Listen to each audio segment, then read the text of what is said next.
Hopefully, Dr. Dobson will be here by the time we get started with our regular council meeting. But we did call the meeting to order at 6:06. Our first order of business tonight under a work session briefing will be discussing agenda items. Mayor and council, tonight on the council agenda, on the consent agenda, item 4A are the minutes for the city council retreat on November 3rd and 4th. And I was just going to tell them that you've received a corrected copy at your spot. For the retreat minutes? Or Oh, I'm sorry, no. Item 4B is the minutes for the November 7th meeting. Yes. But that's the one that has, you'll have a corrected Where copy. did we get our? It's a long, very long, it's the Oh. Yes, sir. Sorry. There were just a couple of typos and total incorrect names. But they incorrect. Item 4C is a resolution approving an interlocal agreement between the city of Hearst and the city of Duncanville for purchases of goods and services. This is a City of Hearst has approached us for an interlocal agreement so that they can take advantage of one of our purchasing contracts. And then this would give us the ability to use any purchasing agreements that Hearst has in the future that would be beneficial to us. The cooperative purchasing agreements are considered a best practices because it typically gives you the best purchasing and buying power. Item 4D is a resolution authorizing purchase of irrigation controller replacement from Interspec LLC. This is through the buy board. This is in the amount of $78,840. Our irrigation control system is getting old, and so this will replace 19 of the 52 different controllers that we have for all of our irrigation locations. And then in the future, we'll be able to upgrade through our normal budgeting process, because this will get the majority of the older ones, and then after that it'll be on a more manageable basis. We did have $79,000 budgeted in the FY18 Innovation Fund for this project. Those are all the items on the consent agenda. On the individual consideration, item 5A is a public hearing and ordinance to amend Article 14.1, accessory buildings, the comprehensive zoning ordinance. You may recall that we had a conversation with you before about the accessory buildings. And that was right now, type A accessory buildings are required to be built the same construction as the primary residence, so brick veneer or similar type construction to the primary residence. We had a request from resident to look at changing that or relaxing that. We discussed that with council. Currently, there is no appeal process in the ordinance, and so in the discussion with the council, you directed staff to come back and include language in the ordinance that would allow the zoning board of adjustment to consider an exception to the building materials on accessory buildings on lots greater than 1/2 acre, and then dictated some specific guidelines that they should use in consideration of that, including type of material, wearability, fit with the neighborhood, and so forth. Can we talk about the 1/2 acre? I think that they're great building materials that look great, that aren't brick, that matches. You know, if you have a smaller 1/4 acre or smaller, and I just think that we should open that up to all the residents of Duncanville.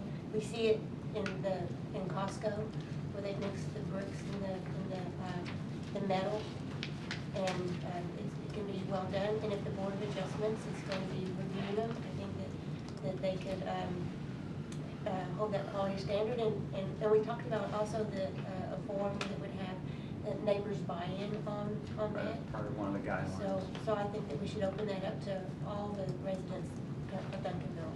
Okay, remember too, the type A accessory buildings are the very large buildings, and so Greg, do you want to explain why the 1/2 acre was used as the threshold? Well, by far, we've seen more requests on half-acre lots for the larger buildings simply because when you get down to quarter-acre lots, let's say, for instance, you look at Fair Meadows or Candlelight Edition, type A's really don't fit on those properties without taking up more of the yard than is allowed by ordinance. So we don't see a lot of, the only time we see type A's in those areas are where they are garages, which aren't necessarily big buildings, but any type of building used for a car is a type A. So you can have a 200 square foot building. So you do get some of those in the quarter-acre lots, but as far as the double-wide garages, and most of the A's that we see are going to be in half-acre or greater because they fit better. I didn't know that quarter-acre lots have those accessory buildings, the large ones. And some of them need to be improved, and you know, I guess they're grandfathered in, and if they could get them improved so to a nicer material, and also, and I just think a quarter of an acre. I live on a quarter of an acre, and we have a big building in our backyard, and it fits fine, and I have plenty of room, and my neighbors have the big buildings in their backyards, and some of them 2 stories. And that was built before the code was changed. Right, they wouldn't be allowed to be built today. Yeah, and I just think it works well. There's been no complaints from any neighbors, and other neighbors would like to have that opportunity to have those buildings that their neighbors have. And I just like to give the freest use of someone's property as long as it doesn't infringe on their neighbors' rights. And I don't think that so to require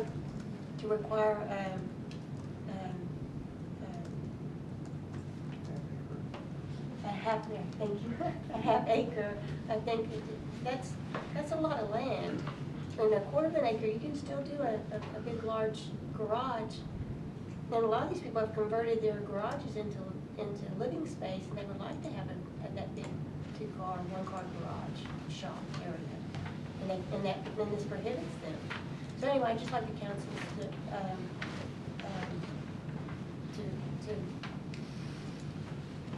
consider that position. You know, quarter acre, I mean, I don't have any real idea. The quarter acre is about 13,000 square foot. And I would dare say that most of the lots in Duncanville are not 13,000 square feet. Yeah. Most of these houses, well, my subdivision is Kent West and West. And most of the houses on there have small homes, about 1,000 square foot or a little over 1,000 square foot. So they have a tiny home, and then they have these huge backyards. And some of them, before the code was changed, built their car garages and their workshops and stuff. But, you know, other ones, the code was changing now, the other residents can't build those. It's off limits to them. So you have some that have them and some that don't. And there's never been any complaint about people having them. There has been complaints about people not being able to have them since their neighbors have them. Mayor, if the council, and Ms. Thomas's suggestion, and obviously the city manager, his judgment, I would ask that maybe if council is prone to change this, that we will bring it back or go ahead and pass what we have tonight and then come back and amend it again to make sure that we don't have any unintended consequences. Yeah. I don't, And sometimes when we change things the night of the council meeting, Yeah. we do something we don't want to. Yeah, and that's fair, and that's fair. And to have a rule, I guess, about only so much surface of your land can be, you know, covered. I don't know how you would say Well, that. the setback requirements would still be in Yeah. place. Yeah. So if somebody could put it on a quarter Lot acre, coverage. they still have Yeah. to meet those requirements. Yeah, so, and that's fair. I don't want y'all making, I just want that consideration. Okay, so we'd be better off maybe pull it tonight. Well, no, we can vote on I it. think Go ahead. Go ahead and vote on Okay. this, because we've got these Okay. issues, we I'm know, with you. because we had a workshop, we know we have these issues. Yeah. and staff Yeah, did we can take a look at presentation. it, and if it warrants it, or if everybody's in agreement, we can do it. And Okay. then and let Chastity and Yeah. and They come back with an Okay. the amendment. manager direct the staff. Yeah, fair enough. The next item is a resolution approving an agreement with the Chamber of Commerce for the Visitor Center. This is a hotel occupancy tax grant. You recall that last year we entered into a separate agreement with the Chamber of Commerce for the Convention and Visitors Bureau, and that agreement was $14,440 last year. They have come back with a slight increase requested, and so that is what this item is for. And the Chamber of Commerce acts and functions as the CDB for the city of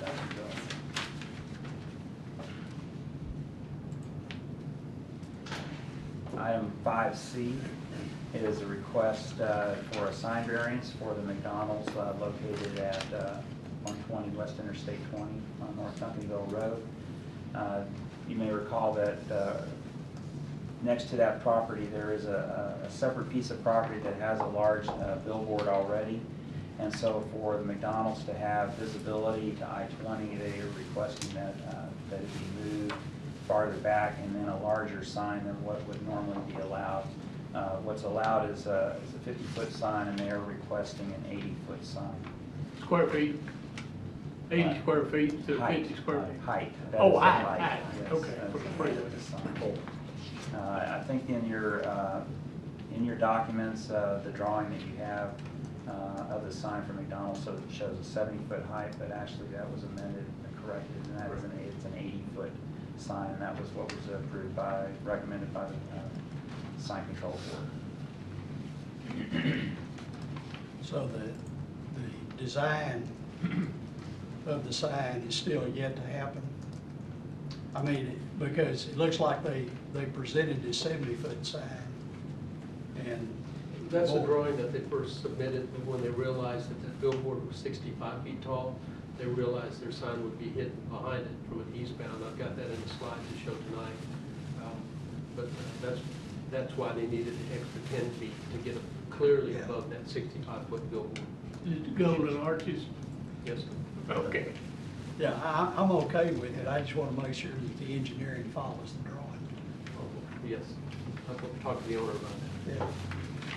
Yeah.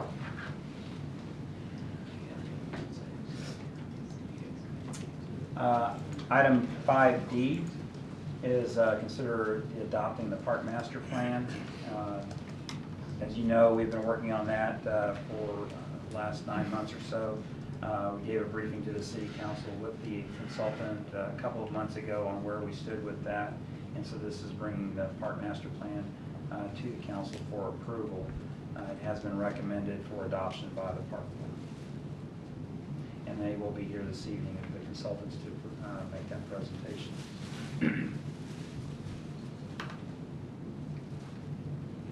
I don't know, I've heard some conversation that maybe we'd be better off to go ahead and receive the presentation tonight and give the council a plan to study the hard copy, which they have not really had the time around.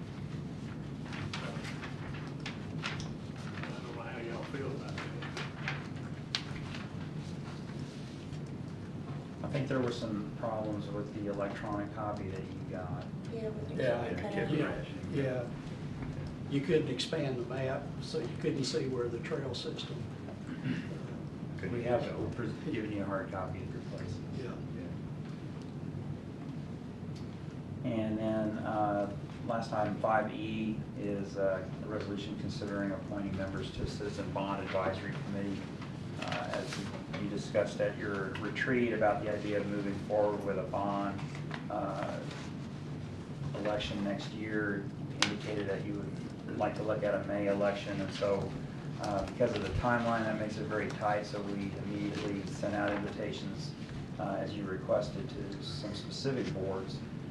We've gotten some responses back, and so those were attached. I also provided you some information on how Cedar Hill did theirs.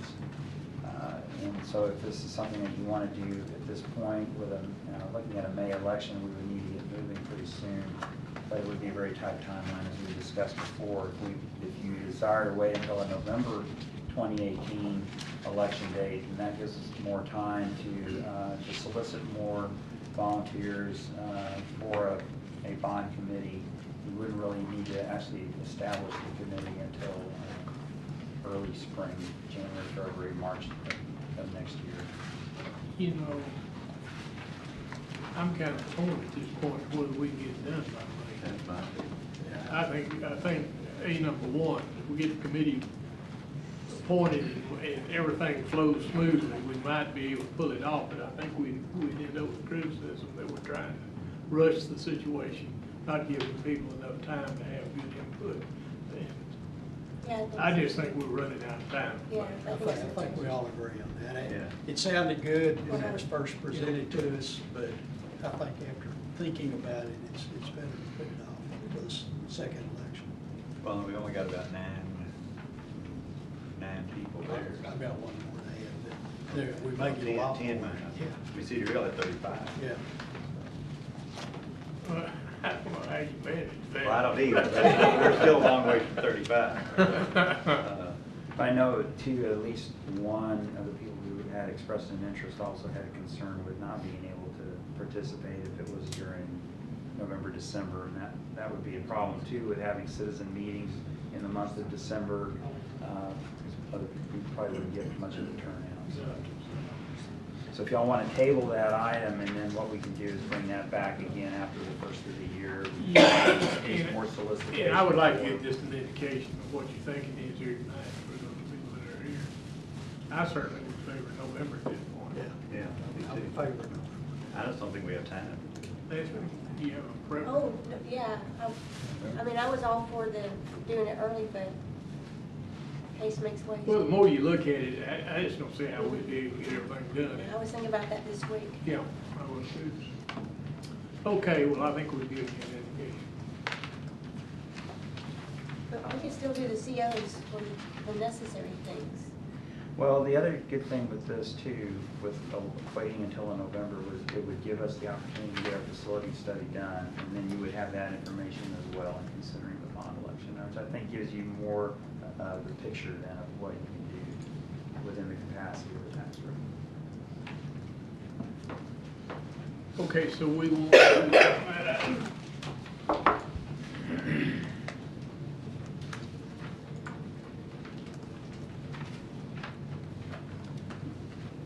Mayor, with regard to that citizens bond, are you just going to announce that it's pulled, or do you want to vote to table? You can't vote to table because if you Vote don't bring to it up at the table. next meeting, it dies. Well, I know. Why don't we just pull it for we have to be date specific if we pull it though, don't we? Leave it on. No, there's no requirement, because it doesn't require a public hearing or anything. You could just pull it tonight and instruct the manager to bring it back after the first of the year. or Okay. next meeting or something. Okay, well, that sounds That's good. fine.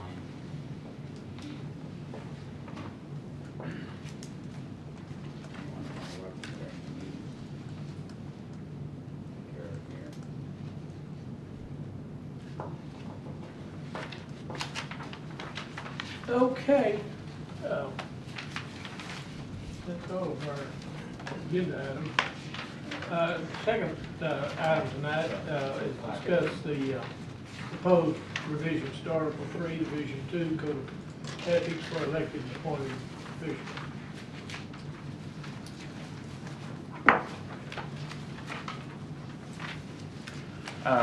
Members of the council, this item was placed on the agenda. You recall that several months ago, there was some discussion about the code of ethics and the city council's rules of procedure. The rules of procedure had not been reviewed in several years, so we sent that out for y'all to review. Councilmember Thomas has proposed some changes to the code of ethics, and those are in your packet. I might speak to that. This was brought about by my complaint. And, so y'all know I'm an attorney, and that I go to the Texas Municipal Attorneys CLE, Continuing Legal Education. So I don't practice it, but I think I have a fair understanding of municipal code law, and that I could do these ethics. So what I did was I went through several cities' ethics. And I took the big ones because I know they have really good attorneys, like Houston and Carrollton, you know, the big ones. And then I did look at some smaller ones. But most, and so what I have here, everything that I have here in red was out of one of those, or they had similarities. So everything here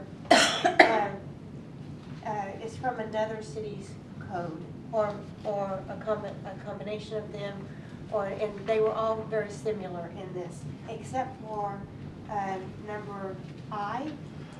And number I comes right out of the penal code, and I took it all verbatim out of the penal code, except I took out intention.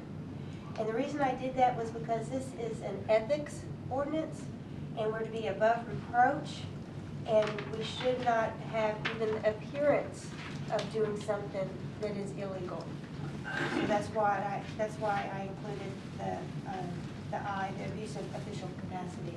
Like I said, I took out the intention part, which you have to prove in the court of law, and that's a felony. This is in the court of our ethics ordinance is not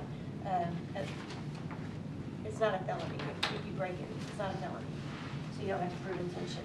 So anyway, I do have a correction on the numbering, the section 254. It should be,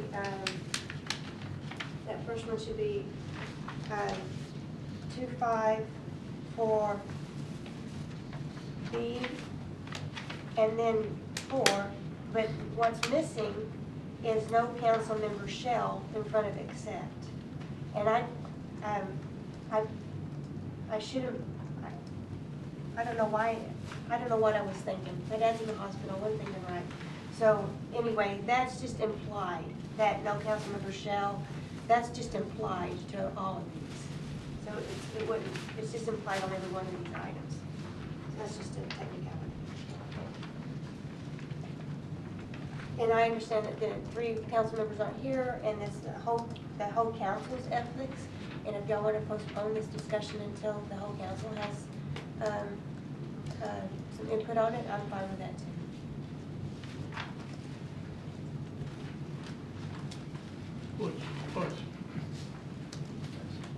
This is just a discussion tonight. We're not voting on anything. It's just for discussion purposes. You want to go ahead with it, or would you prefer to have the entire council here? Well, I would prefer to have the whole council here, but we can discuss some of it tonight, but I think we ought to discuss it in front of the whole council. Sure. Before we vote on it. Okay. All right. Do you want to proceed then with the points that you're making? Yes. Oh, well,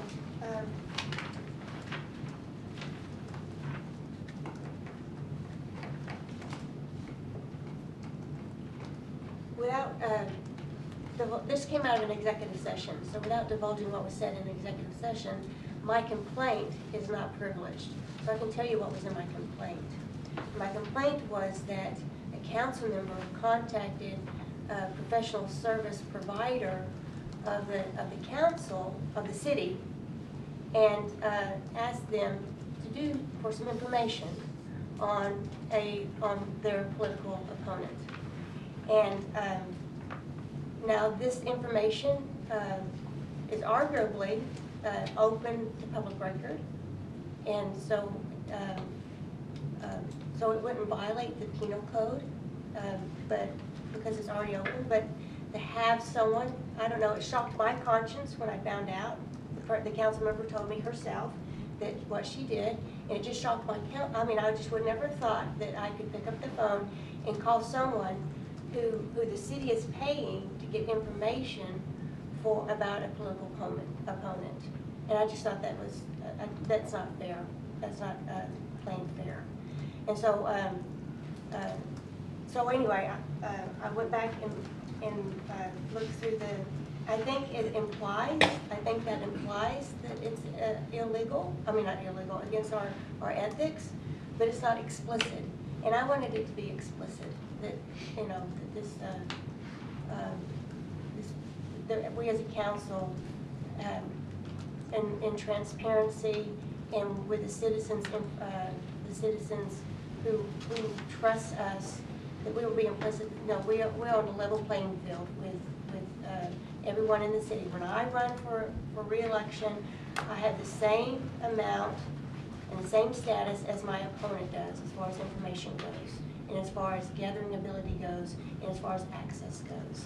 And I just wanted that to be fair. So that is why I put the amendments in here. So if you want to go over voting on professional, okay. The first one, no council member shall accept directly or indirectly any gift, favor, privilege, employment from any person that might reasonably tend to influence him in the discharge of his official duties, or grant in the discharge of official duties any improper favor, service, or thing of value.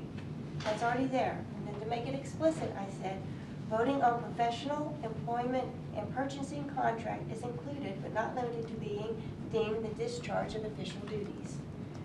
And then in Section 255, and then additional standards of conduct for council members. I put at the end of D, I added, no council member shall meet for political purposes with any professional services contracted by the city. And then in G, I added, but G and H are one I got from other city council codes of ethics. Use of public resources, that's the title. Members shall not use public resources which are not available to the public in general for private gain or for personal purposes, nor otherwise authorized by law. In H, no attorney-client relationship. Members shall not seek to establish an attorney-client relationship with the city attorney, including his or her staff and attorneys contracted to work on behalf of the city. The city attorney represents the city and not individual members.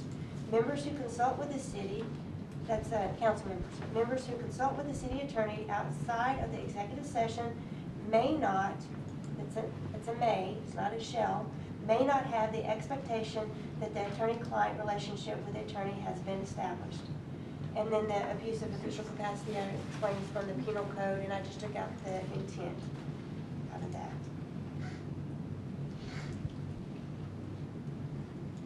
And if it's harsh, I'm sorry, but I'm an attorney, that's the way I see things.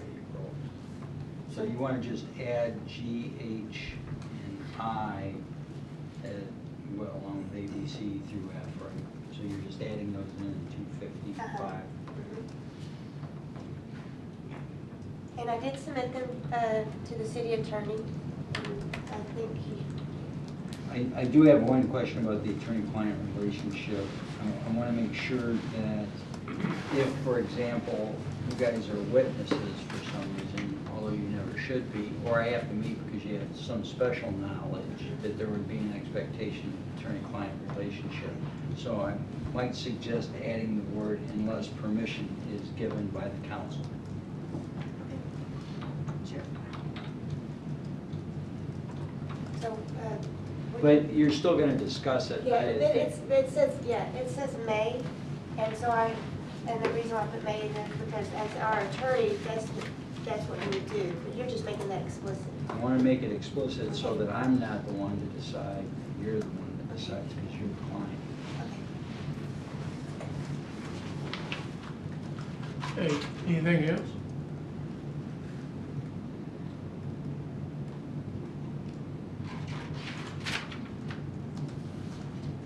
This was for discussion purposes tonight. Can we get a cleaned up copy? Yeah, I mean, I'll talk to Leslie about my little tweak, and then we'll get it back to you. Yeah, cleaned up, and so that all the council members at our next discussion on this can have a clean copy. Would it be the council's intent to make the changes and put it in ordinance form and then discuss it and put it on the agenda, or just have a discussion and as a result of that discussion then prepare an ordinance after the next discussion?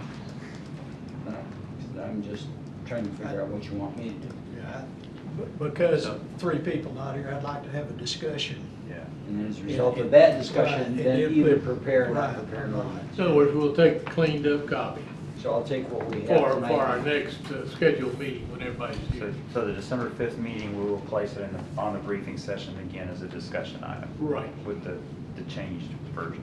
Right, and then we can all discuss it. Okay. And what we were passed out, this is the current code of it. That is the current. Right. Okay. If anyone else has any changes, Yeah, they can get those, we can discuss those. Right. okay, all right. But it's from. Yes. Okay, anything further on that?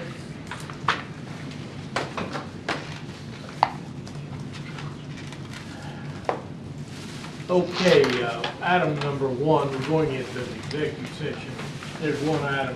City council shall convene into closed executive session pursuant to section 551-1071 of the Texas Government Code to seek legal advice from the city attorney and special legal counsel concerning pending litigation for tax collection lawsuits and legal advice concerning property conditions during such pending litigation.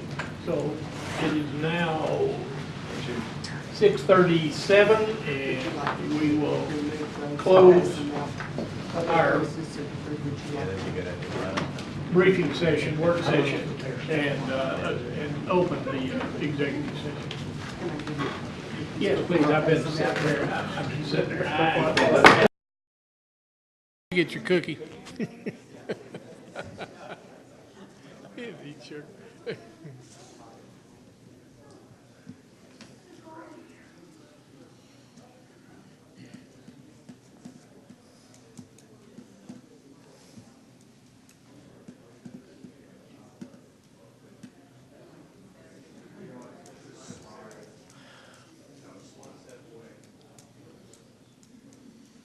Well, good evening, ladies and gentlemen. It's 7:08, and we'll go ahead and call our council meeting to order.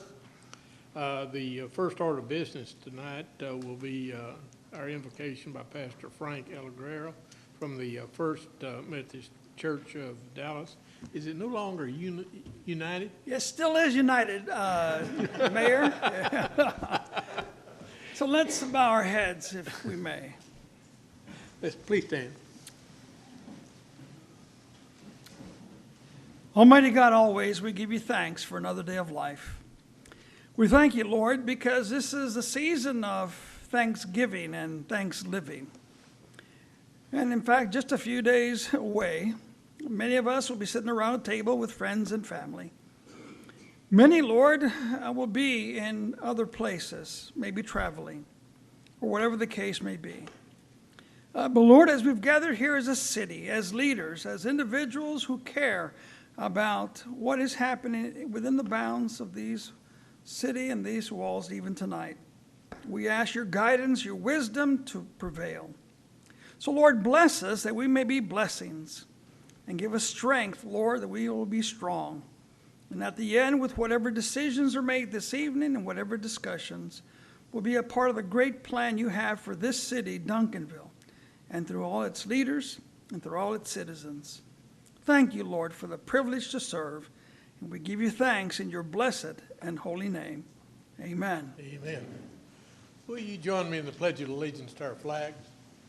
I pledge allegiance to the flag of the United States of America and to the republic for which it stands, one nation under God, indivisible, with liberty and justice for all. Honor the Texas flag. I pledge the allegiance to thee, Texas, one state under God, one and indivisible.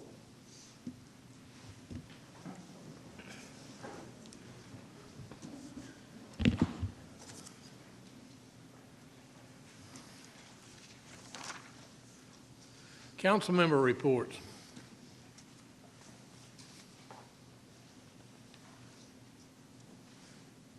Councilmember Rutherford. Yes, I'd like to thank the police department and the First Presbyterian Church of Duncanville for hosting the active shooter seminar on last Thursday night.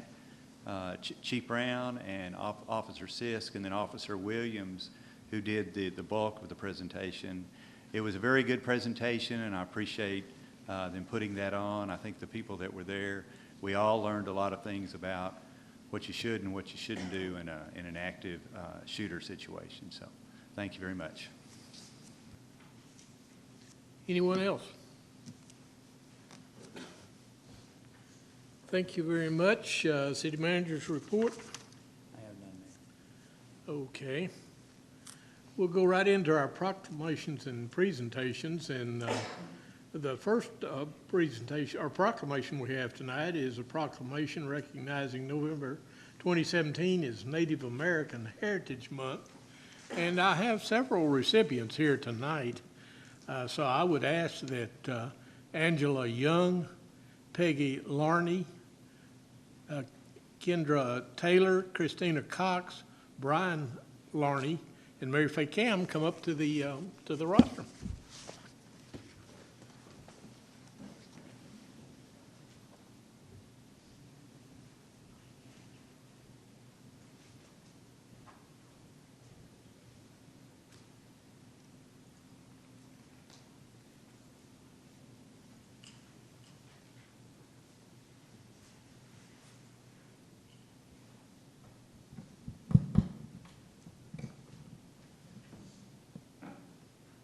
Well, we've got a great group here tonight.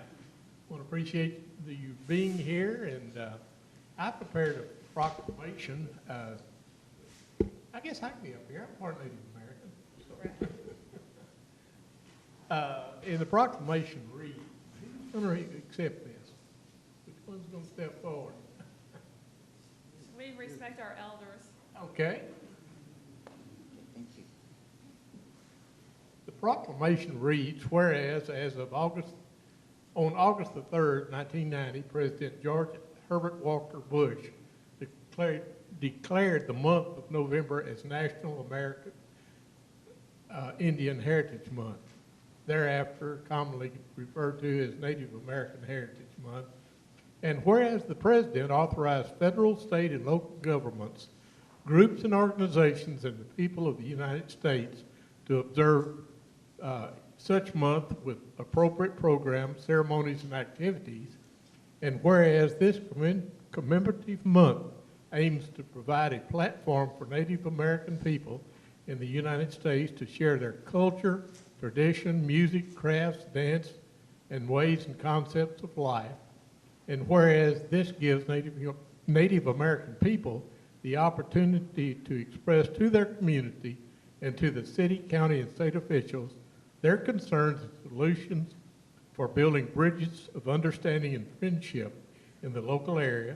Now, therefore, I, David L. Green, Mayor of the City of Duncanville, Texas, do hereby proclaim the month of November 2017 as Native American Heritage Month in the City of Duncanville, and urge all citizens to support local efforts to observe such month with appropriate programs, ceremonies, and activities. So, thank you for allowing us to honor you tonight here at our council meeting. And would anyone like to speak? Thank you. I'm Mary Faye Cam, and I direct the Museum of International Cultures. And we invite all of you to come by and see the Native American Heritage Gallery that we have. We also have the teepee back on the grounds that the city provided to us a number of years ago. But most importantly, in observing Native American History Month, we have a traveling exhibit from the Museum of the Americas, and it's all about Texas Indians. So by all means, come by and see that, because it won't be there very long. And I would be remiss to say that we have two Native Americans on our staff here in Duncanville. So we're happy that they're there. One of them is our economic development officer, and the other one is our public information officer. They both do a great job. Polito, my name is Angela Young. I'm a member of the Choctaw tribe from Oklahoma. Yes, I'm a tall Choctaw. I'm the CEO of the Urban Intertribal Center of Texas. We are the only urban Indian health program and the only organization of its type in the state of Texas that serves American Indians and Alaska Natives. Statistics, you know, we can go to the census data and we can pull all different kinds of data, whatever you want, you can find it. But when you go and you look at Native Americans in the state of Texas, would you like to guess how many American Indians are in the state of Texas? No. I don't blame you. You know how statistics are. But the state of Texas ranks fourth of all the other states in the United States at having the most Indians calling Texas home. And these are federally recognized tribal members. Would you like to guess how many federally recognized tribes that they are in the United States? Ooh, that's real close, but not close enough. 567 federally recognized tribes. And at our facility, if you have your certificate degree of Indian blood, some people call it CDIB, also the tribes issue a tribal ID, you can receive services at our facility. We're a primary health care facility. You can get health care, you get dental care, we have social services, mental health, we have a substance abuse program that we network with an organization in Wichita Falls, Texas. It's called the Recovery Center. And we actually pay for a 28-day stay for individuals that need treatment assistance. We also have an employment training program that's funded by the Department of Labor. So if you have individuals that need assistance with employment and training, assistance, whether if it's developing a resume, we can do that. Or maybe they want to change in career path, we can help them with that. A lot of tribes provide assistance with education, so we connect them with their tribes. The other thing that we have a Class A pharmacy at our facility. And I don't know if I mentioned, but we are the only urban Indian healthcare facility in the state of Texas. So we're really unique in what we do. We've been in business since 1971. I've been with the organization for 15 years. And I can keep talking and talking, but I'm going to pass the mic on over to Peggy. She has a great wealth of information. Thank you. Alito, I'm a full-blood American Indian, and I'm a citizen of the Choctaw Nation from Oklahoma, but I've been in the Dallas area since the early 1960s, the early American Indian history as it began the community here. And I'm also got a very early history with Duncanville. My sons used to go to Cedar Ridge Academy right down the road, so I know Duncanville very well also. We thank you for the proclamation. However, I want to share with you that I'm a founder for the American Indian Heritage Day in Texas, which is the last Friday in September. House Bill 174 that was signed by Governor Perry 5 years ago, recognizing the contributions, the leadership, and the existence of American Indians in the state of Texas. And you've already heard the statistic in Texas. We do live and exist here in Texas, represent many, many tribes. However, we're small in numbers, and we have also in Duncanville quite a few American Indians, an outstanding student population also. So give a chance to them as you meet American Indians and give them recognition, because they many times we're so small in numbers that we're also considered the invisible people. You'd be surprised people are out there that don't even think we exist today. But we're here, that's why I say I'm a full-blood American Indians. We do thank you for tonight. I'm also a board member for the Urban Intertribal Center. The other individuals with us are also board members of Urban Intertribal Center of Dallas and chairperson for our American Indian Heritage Day. Thank you very much. Thank you. I think there's a, did you get a photo, Mayor Fay? Photo op.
Our second proclamation tonight is Small Business Saturday, and it's to receive the 2017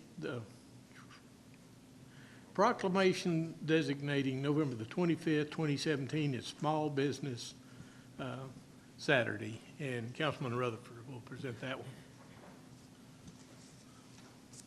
Whereas small business is the cornerstone of our free enterprise system, and since the birth of this country has represented opportunity, independence, and the fulfillment of dreams for generations of Americans, and whereas small business owners who work long hours, juggling family and career responsibilities and serving as community volunteers are integral to our country's prosperity and to the vibrancy of our community.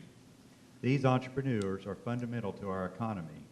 Through the opportunities offered by the men and women who own and operate small businesses, many of our citizens are able to pursue their dreams of a better life. And whereas, to recognize Small Business Saturday, which is Saturday, November the 26th, a day to celebrate and support small businesses that create jobs, boost the economy, invigorate neighborhoods in our community, and to encourage shop local. And whereas the City of Duncanville wishes to recognize small businesses for the important role they play in keeping our local economy strong. Now, therefore, David L. Green, Mayor of the City of Duncanville, does hereby proclaim November the 25th, 2017 as Small Business Saturday in the City of Duncanville, and urges all citizens to join with us in this observance as we celebrate the accomplishments of small business owners and their employees and encourage the development of new small businesses.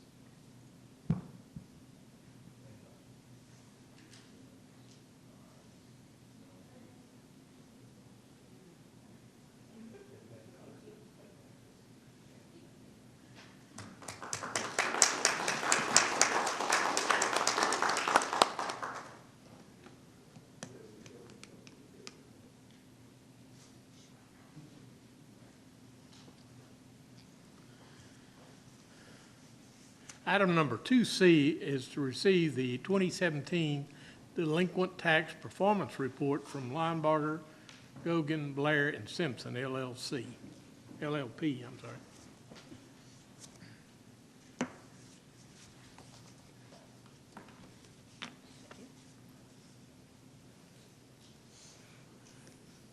Good evening, Mayor and council members. My name is Pamela Johnson. I'm with the law firm Linebarger, Gogan, Blair, and Sampson, and I have with me Sandra Tay, who is your client liaison on behalf of the law firm. Okay, wrong way. At Linebarger, we have spent the last 41 years representing governments in helping them collect the revenues necessary for them to provide the essential public services. And we've partnered with the City of Duncanville for the last 17 years. And in partnering with the City of Duncanville, we like to say that we are proud of our partnership, and we make sure that we have been good corporate partners and participating with the different organizations in the City of Duncanville, namely the Chamber and your Education Foundation. Specifically on behalf of the City of Duncanville, we provide your delinquent tax collection services. In each April and July, we receive your turnover. Upon receiving your turnover, we analyze each of the entire tax roll to determine what our next step will be and to provide a collection program on your behalf. We identify those accounts that are protected. Those would be the accounts that are in bankruptcy, accounts that may have some other exemption or deferral on them, over 65 exemption or disability deferral, and the rest are eligible for collection. Once we begin our collection programs, our collection program includes sending a series of collection letters. On those letters, we also will do the address research if those initial letters are returned with bad addresses. We contact your taxpayers via telephone, and we also do site visits to your businesses and some of your homeowners to talk about possible options to resolving their delinquent tax account. We also will talk to the taxpayers about negotiating payment arrangements should they need payment arrangements. If the account remains delinquent, of course, we will proceed with a tax lawsuit against the account, and we will represent you in bankruptcy as well. If the account, of course, remains delinquent, we will move towards a foreclosure. I will now turn it over to Sandra Tay, who will talk to you about the last set of activities that we've done on your behalf.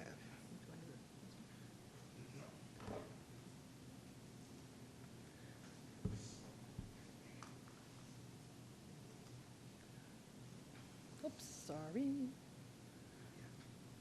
If you look at this account, this slide right here, you'll see that almost 5% less was turned over to our law firm for collections. So that's good for the city. That means your taxpayers, more taxpayers are paying timely. This right here shows the amount of accounts opposed to the tax dollars. If you look at the two green boxes, that's where most of your money are. Most of your money is. There's only about 31 accounts that are $5,000 and over. And we target high dollar down to try to get as much money to you as quickly as possible.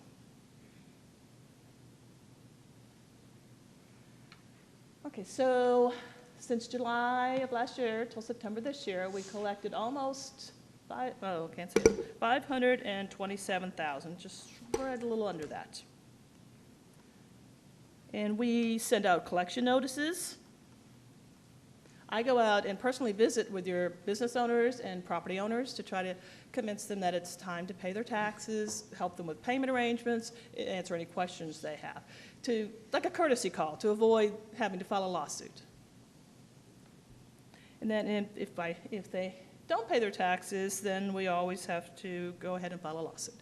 And on BPP, business personal property taxes, we can actually do an asset seizure or a bank seizure.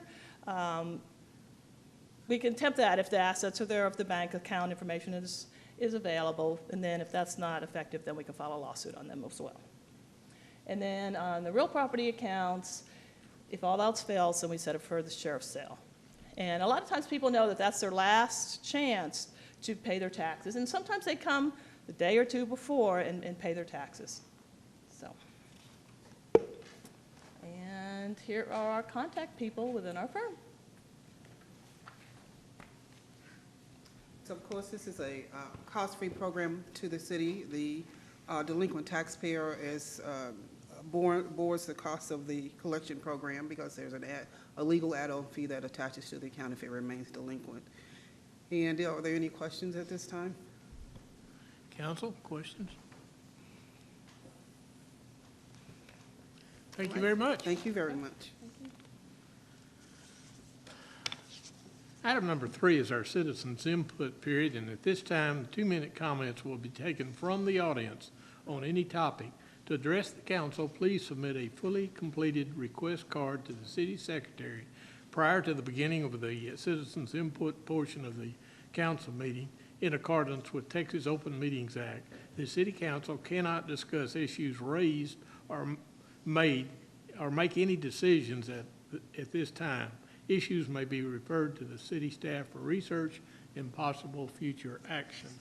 I hold 2 cards tonight. One is Alex McClatchin.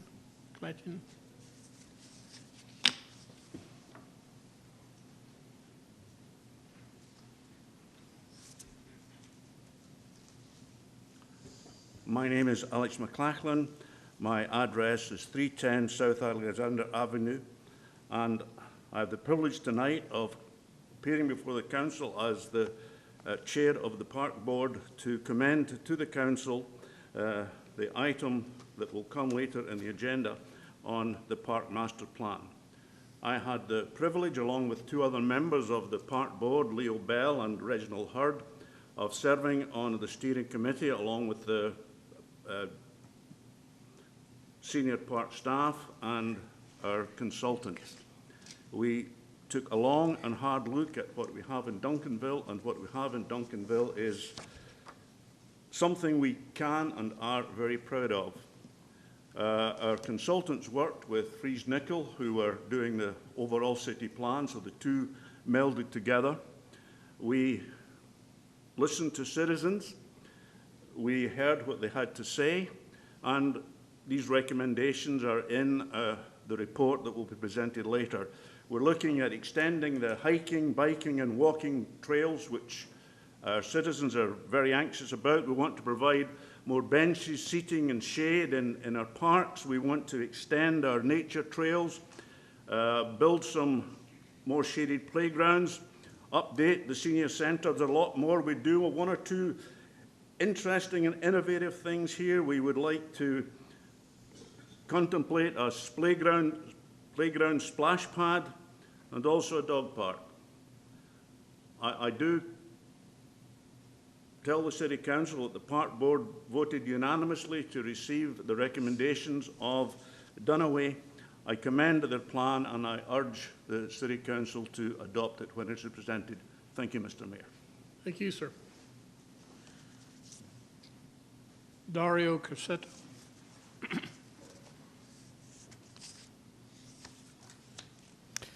Good evening, Council member. My name is Dario Crosetto. I live in 900 Hideaway Place, DeSoto, Texas. I would like to respectfully inform the City Council member and the citizen that I came across a letter sent on September 26, 2017 from Mayor David Green to the mayor of my hometown in Monastero di Savigliano in Italy, which is misrepresenting the reality, which means that he is not telling the truth. The letter states, I cannot think of any better way to foster a more peaceful world that can create opportunities for people to meet each other, interact, and work together. I applaud the work from our newly established Sister City Commission to continue and help foster this friendship with an open hearts and minds. Facts show that this is not true. Opportunities are not created but suppressed. Interaction are denied, and there are no open hearts and minds. As the founder of the Sister City with my hometown in Monsterolo, with a solid record of 10 years of events where no one was excluded, I was instead excluded from this newest commission with no reason. I was not publicly interviewed as the other candidate was for the last vacant position in July. I respectfully requested several times for a meeting and a meeting with the City Council member. I was not granted. Sister City programs are based on the dialogue, and the 2 minutes limit to talk at the Sister City Commission is suppressing the dialogue. On November 14, the Sister City Commission meeting, I pointed out to Mayor Green that my records show that his letter is not telling the truth. He and the President, Sandra Cherokee, did not object on not telling the truth, and stated that I am not resident in Monasterolo, but in DeSoto. So is this a satisfactory answer? To create a more peaceful world, only the citizen of Monasterolo should be respected, not the one from Saluzzo in Italy or DeSoto, as I am. Action must be taken to correct this situation, and the citizens of both towns must be informed. We should be able to address issues with mutual respect and civil dialogue to build a more human world and stay away from hatred. Thank you. Thank you, sir.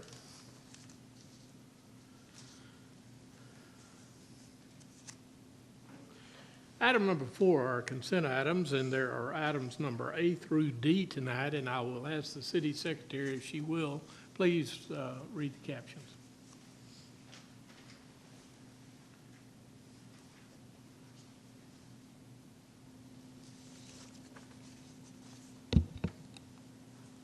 Item 4A, consider the minutes for the November 3 through 4, 2017 City Council retreat. Item 4B, consider the minutes for the November 7th, 2017 City Council regular meeting. Item 4C, consider a resolution approving the terms and conditions of an interlocal agreement between the City of Hurst, Texas and the City of Duncanville for the purchase of goods and services. Item 4D, consider a resolution authorizing purchase number 18-026 irrigation controller replacement from Interspec LLC through the Buy Board Purchasing Cooperative contract number 529-17 in the amount of $78,840. Council, you've heard the captions read. The chair will entertain a motion. Move approval. Second. There is a motion and a second. Is there any further discussion? Seeing none, will you please vote? Thank you very much. Item number 5A is to conduct a public hearing and consider an ordinance to amend Appendix A, Article 14-1, accessory buildings, residential of the comprehensive zoning ordinance. Good evening, Mayor and Council. Chastity Allen Benson, City Planner. The request before you tonight is a consideration of amending the zoning ordinance to address special exceptions for Type A accessory buildings for residential. The city was approached by a citizen inquiring about constructing a Type A accessory building, which was a garage, of a material other than brick, which is what the home was made of, and there was no appeal process in the zoning ordinance to allow for that. The current ordinance requires 100% brick veneer or the same material and architectural consistency of the main structure. And so in 2016, council was briefed on this item and directed staff to consider modifying the zoning ordinance to add an appeal process to be considered for the building materials requirement. Type A buildings are typically 400 square feet or larger, 13 feet in height, and or possess an opening that would accommodate a motor vehicle, so a garage. The local government code does grant the authority for a municipality to allow for the Board of Adjustment to consider special exceptions. And so as proposed in the zoning ordinance, we are introducing an appeal process to allow for special exceptions to be considered by the Board of Adjustment. Under consideration would be to allow for Type A accessory buildings on lots greater than 1/2 acre to request a special exception based on circumstances and compatibility with surrounding properties, the architectural design and creativity, the objection of, or consent of adjacent and nearby property owners, and overall public safety, public health, safety, and welfare. And so the proposal in your agenda packets tonight is to add a section to the ordinance which would include appeal provision for special exceptions with the specific criteria outlined, including that the exterior wall coverings shall consist of architecturally compatible maintenance-free materials, but they may be of materials other than the main structure. That if they do propose to have metal, that it be a minimum 26 gauge, and approved by the building official, that the materials, particularly if they are metal materials, have a baked enamel finish or painted to the manufacturer's specifications, proposing a limitation of the height to 13 feet and no more than 50 square feet of the living area.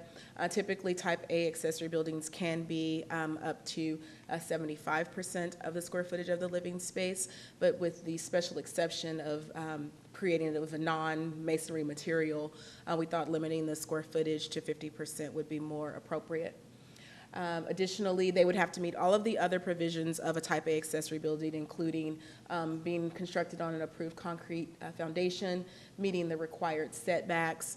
If it is used as a garage, it has to have access from a street, alley, or public way. And then, of course, if the special exception is granted for this type of Type A accessory building, it could not be used as a accessory dwelling. Additionally, the Type A accessory building shall be screened behind a fence, a minimum of 6 feet, and that all of the other requirements in the ordinance would apply. So again, the appeal process is simply to the building materials, that they would not have to construct it of the same materials as the home. This is a map just reflecting the properties that are a 1/2 acre or greater in the city. So certainly those are the properties that would be eligible to request a special exception should the ordinance be passed as presented. These are just some sample accessory buildings that are not of masonry material. Some of these are smaller than 400 square feet, which would not be considered Type A, but just wanted to give you an idea about the types of materials that they could be constructed of. Before the ordinance was amended to have some additional Type A accessory buildings requirements, these were the types of buildings that could have been constructed. Certainly under the special exceptions, these would not be permitted because of the height and different materials. But of course, the special exception does grant the Board of Adjustment the opportunity to hear these appeal cases. Planning and Zoning Commission did unanimously recommend approval of the amendment as it is presented to you all. And I can answer any questions if there are any. This is a public hearing. Let's hear from the public first, and then we'll have council ask questions. Anyone who would like to speak either for or against the changes that are being recommended in this ordinance, will you please come forward and give your name and address?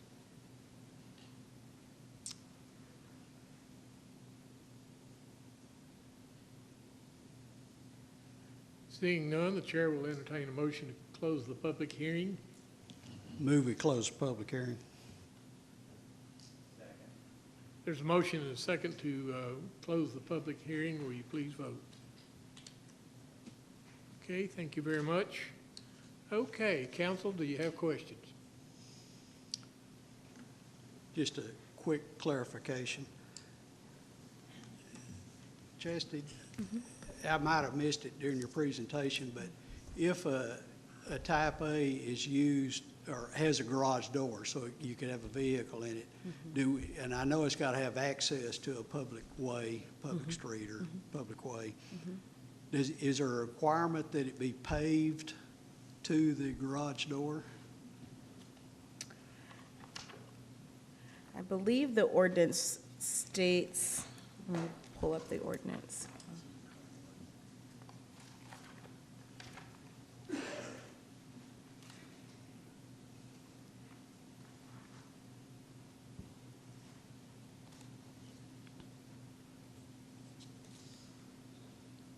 Yes, Section 3 of the current ordinance says vehicle access to type A accessory buildings must be on an improved surface from the street, alley, or public way to the building in accordance with Chapter 12, Article 14 of the Code of Ordinances. Can you describe what that means? An improved surface, I don't have the definition of improved surface here, but I believe that is of pavement. It doesn't specify concrete.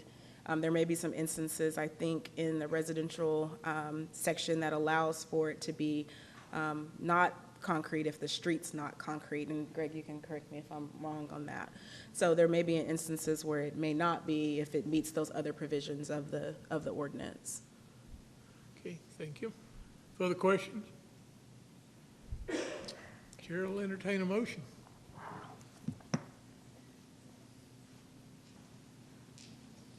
I'll move that we approve the ordinance as presented.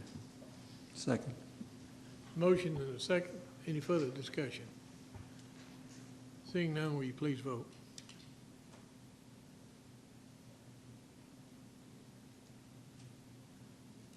Okay, thank you very much.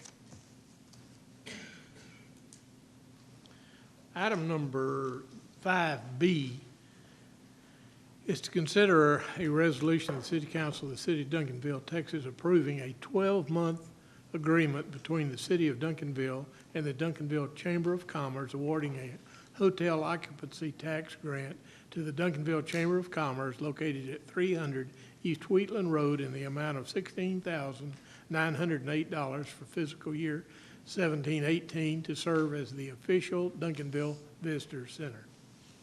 Thank you, Honorable Mayor and Council. Mayor, as you stated, the Duncanville Chamber of Commerce is requesting a hotel occupancy tax grant to help them and assist them in the operations of the official visitor center for the city of Duncanville.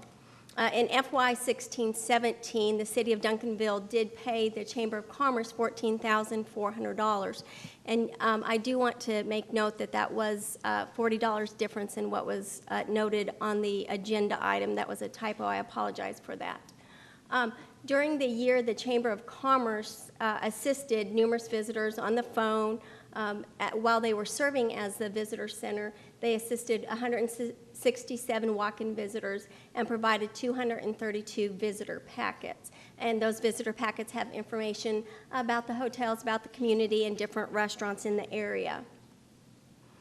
A number of benefits the city does get from having the Chamber of Commerce as the official visitor center. The Chamber of Commerce does host a visitor center area, which is a kiosk that's 24 hours for those visitors who come in the evening time. The display provides marketing materials, again, from the local hotels, motels, restaurants, and special events that are taking place throughout that month or time period. The Chamber partners with the city and local businesses to provide the welcome bags, and that's what I had stated earlier, to the out-of-town visitors, simply to help them have a more enjoyable time, and also being able to really highlight all the wonderful assets and activities that take place here in Duncanville, which obviously encourages more visitors to come and stay longer. The Chamber of Commerce does coordinate a number of activities for groups that do come to Duncanville, as we know. The Chamber of Commerce identified to city staff that about 50% of their building is used for the visitor center. The Chamber is requesting funding as follows to maintain the visitor center, and you can see that there overall has been an increase this year that they're asking for of $2,508. The majority of that, if you'll see in line 2, falls under the phone service. It was not included last year. That was not part of their request. However, obviously, being able to answer the phone and answer questions for visitors does play a vital role in that overall service that they do provide to the community. So that is an acceptable expenditure by the state of Texas as well. All those numbers, as I said earlier, all those do fall within acceptable usages for hotel motel occupancy taxes. Based on the provided budget numbers from the Chamber of Commerce, staff is recommending approval of a hotel occupancy tax grant for the Chamber of Commerce to serve as the official visitor center in the amount of $16,908. This covers the operations listed as well as $2,026 to assist with salaries for the administration of the visitor center. This does not include any improvements or upgrades to the building. They are not asking for any additional funds this year for any other improvements. In terms of reporting requirements, on a monthly basis, the Chamber of Commerce will provide, and they do currently as well with the current agreement, provide information on the visitor center in terms of the number of out-of-town walk-in visitors, the number of phone calls, as well as groups that they've been able to assist with visitor packets or other information. In addition, they also provide a list, when available, where visitors are coming from. So we're able to look at that in the future and really target those visitors in terms of our market. On a quarterly basis, the Chamber of Commerce will provide the following information to the city in the Visitor Center report, a copy of the Chamber of Commerce balance sheet showing how the Visitor Center funds are being used and that they are being used in accordance with the agreement. So with that, I'll be happy to answer any questions that you might have.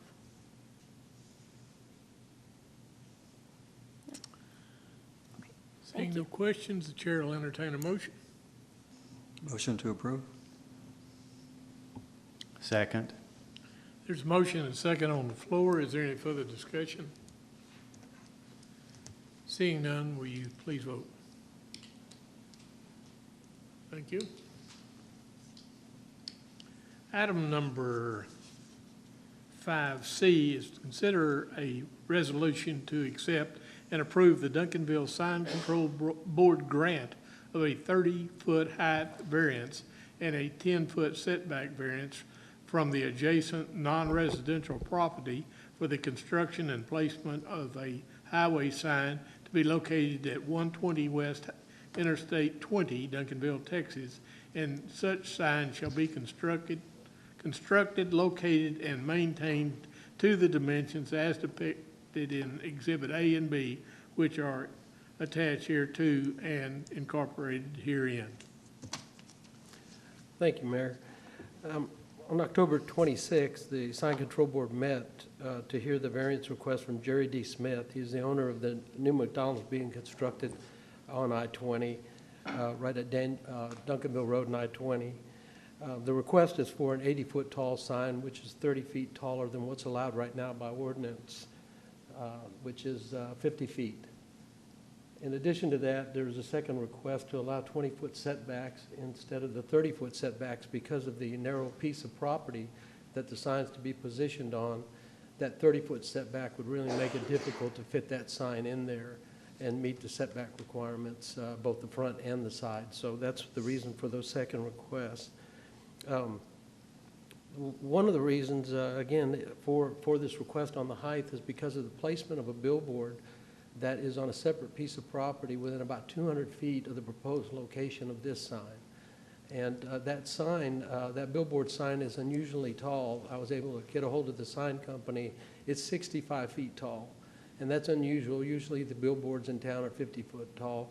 So given the eastbound traffic on I-20's visibility coming up the hill, that billboard would completely obscure a 50-foot sign for McDonald's. It would just disappear behind it. By elevating it up to 80 feet, and their original request was 70 feet, but through discussion before the meeting, they decided because of the height of the billboard to go ahead and ask for an 80-foot sign that would get them a clearance of 15 feet, which is the exact height of the golden arches that would be at the top of this sign. So it fits perfectly there. There's that narrow portion that's on the right side of the screen. I've got a thick black line that indicates a proposed location approximately of where the billboard would go. Sorry, I don't have a pointer that I can use on there. So you see the area right there where they're going to put the sign, and off to the left, it doesn't really show on this particular drawing, but the billboard is on the upper left-hand portion of that lot that is, oh, I'm sorry, thank you. Right there is where that billboard is. So for those of you familiar with coming up out of Dallas, coming up the hill there, as soon as you rise to the point of Cedar Ridge, everything's uphill from there. And so that's where that billboard creates the problem. I might also mention that tonight in the audience, Mr. Smith and his wife and son are also here, so if you have any questions after the presentation, they'd be glad to answer any questions that you have. So the board heard the case. They voted to approve it. It was a unanimous vote, 6-0, for a recommendation that this sign variance in both the height and setbacks be brought to you tonight for your consideration. I will also, I added a picture today. I almost forgot about it. There's a picture of the sign right there. And as I said, the original submittal was 70 feet, which is indicated on that drawing. And I just put a footnote there that it was moved to 80 feet.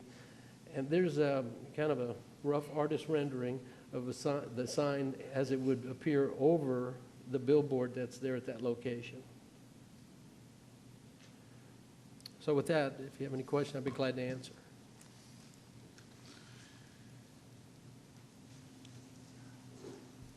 Greg, how tall is the McDonald's sign on Highway 67? That sign is 90 feet. In 1996, Mr. Smith coincidentally opened that McDonald's. He no longer owns it, but he opened it and requested a variance and received a variance for 90 feet. And they received the approval through the council. That was an unusual one because that McDonald's, of course, sitting on Cockrell Hill, is even further from Highway 67, and it needed that extra visibility. So that sign is produced, has been productive for them. That's an awful busy McDonald's right there. So 80 is better than 90. So. Yes. Further questions of Greg? Chair will entertain a motion regarding this resolution. Move approval. There's a motion and a second on the floor. Any further discussion? Will you please vote? Thank you very much. Thank you very much.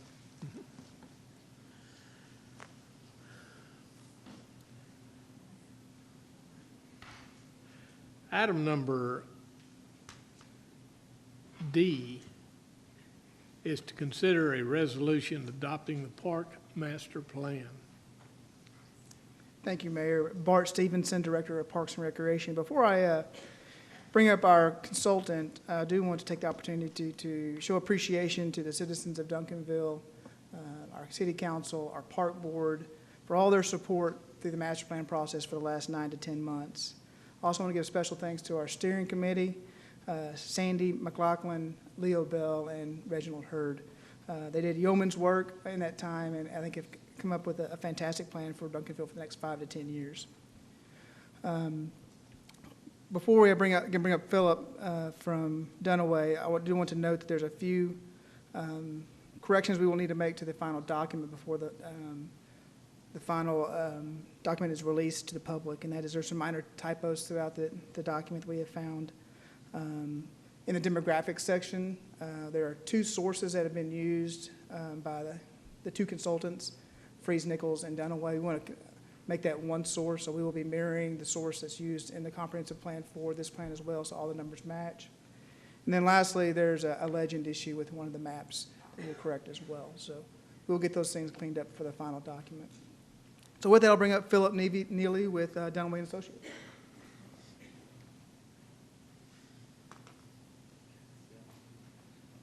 Evening, Mayor and Council. Thank you for letting me be here to represent our team.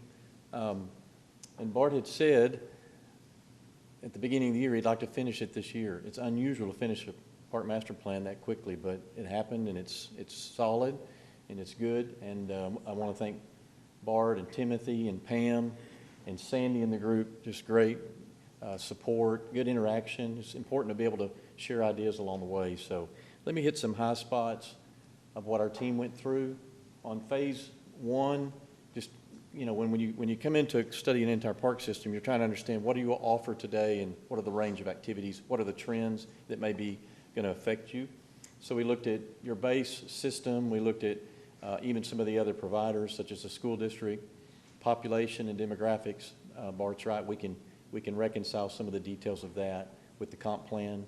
The benchmarking, I think, again, we had shared some of this with you a couple months back, but the benchmarking is where we went and looked at other park systems that are mature and established, and what are they doing in reinvesting or continuing to sustain their park system. That was very beneficial. Looking at standards, which is how much, what types of facilities and what kinds of acreage requirements. And then the public involvement, we got out of the gate quickly on that back in January. It was excellent. Again, it coincided with your comp plan, and to be able to track those together is a real bonus because the public was giving input and the park system became more of a detailed study.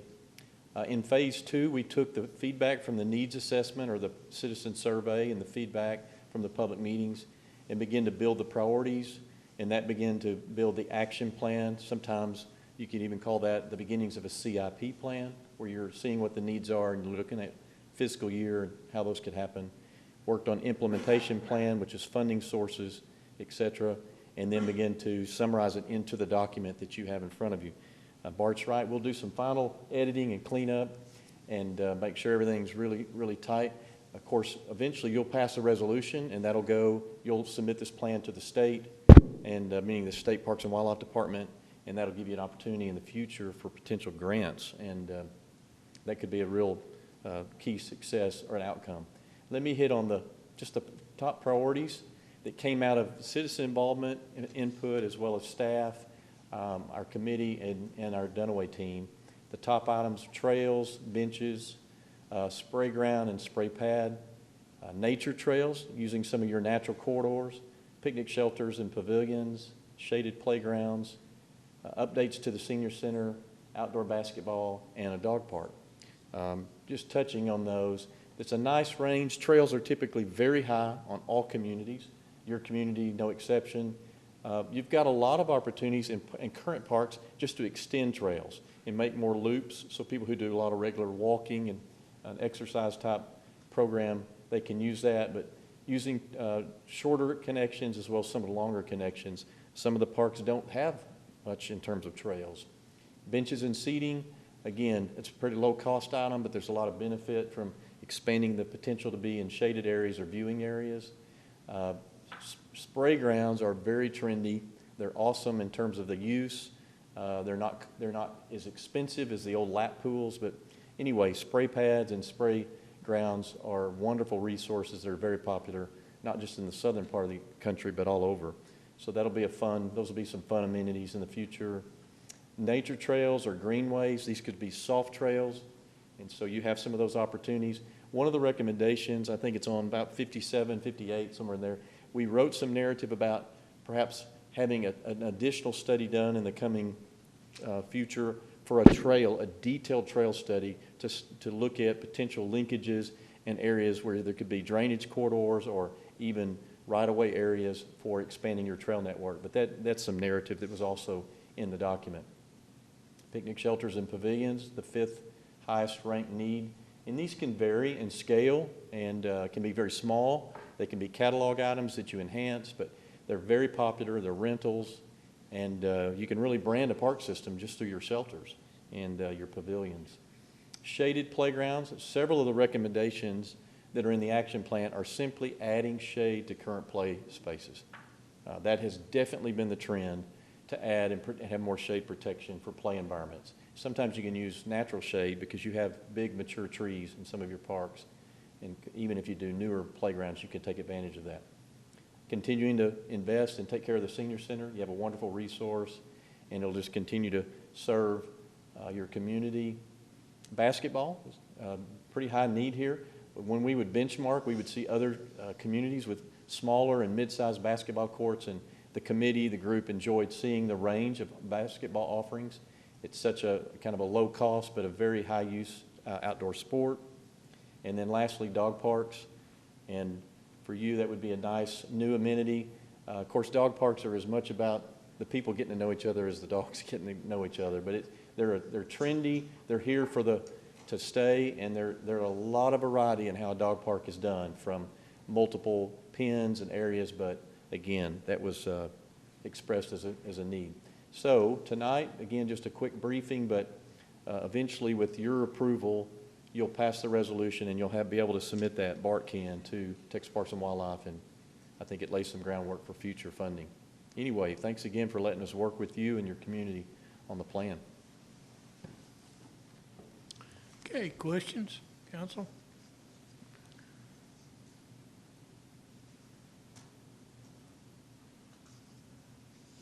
No questions. We've been looking at this for some time, so but I don't know, we had an earlier discussion in our work session about maybe delaying the vote tonight to allow all of the council members, and we have 3 absent tonight, to vote on this at our next session. So, council, need a recommendation, motion?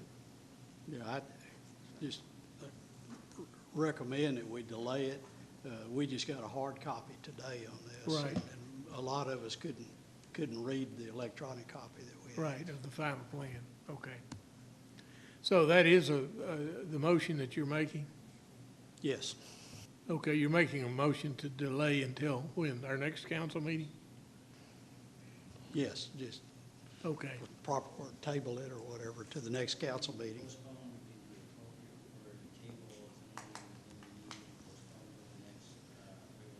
yeah, the specific date of the next meeting. Yeah. So your motion will be to postpone until our Postpone next to the meeting. next meeting, yes. Is there a second to that? I'll second it. Any further discussion? Okay, will you please vote? Thank you very much.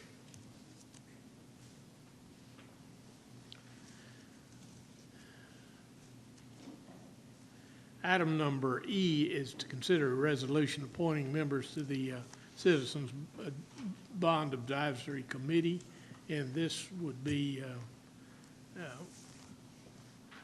to study the possibility of issuing bonds to look at parks and other things, and then make a recommendation about that, but that would be a citizens committee. Now,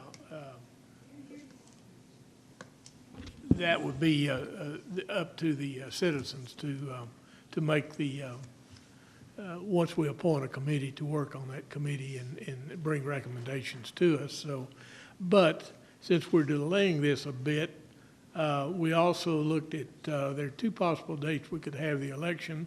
One would be in May, the other one would be in November.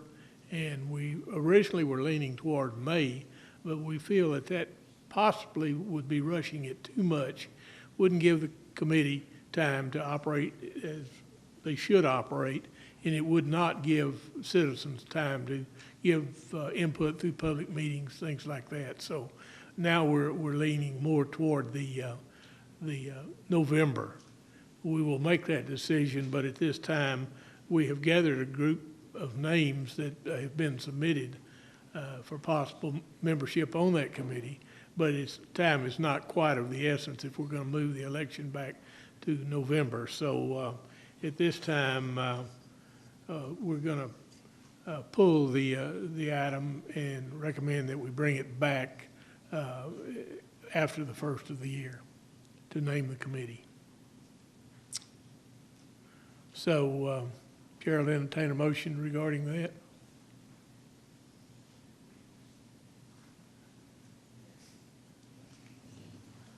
I recommend that we pull this item.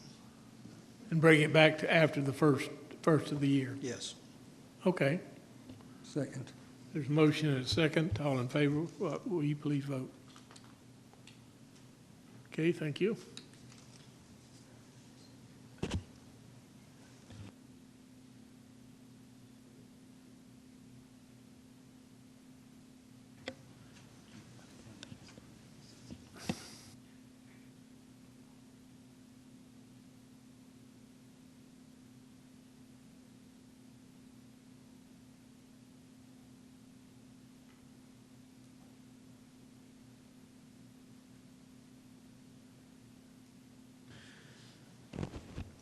We're going to lose our quorum, so the last thing that we have tonight is really take any action from the executive committee. There was none, so that does not apply. And then the last thing would be receive the economic development quarterly report, and we'll ask that be postponed until our next meeting. So that is the last item on the agenda. So that being the case, we stand adjourned at 8:08.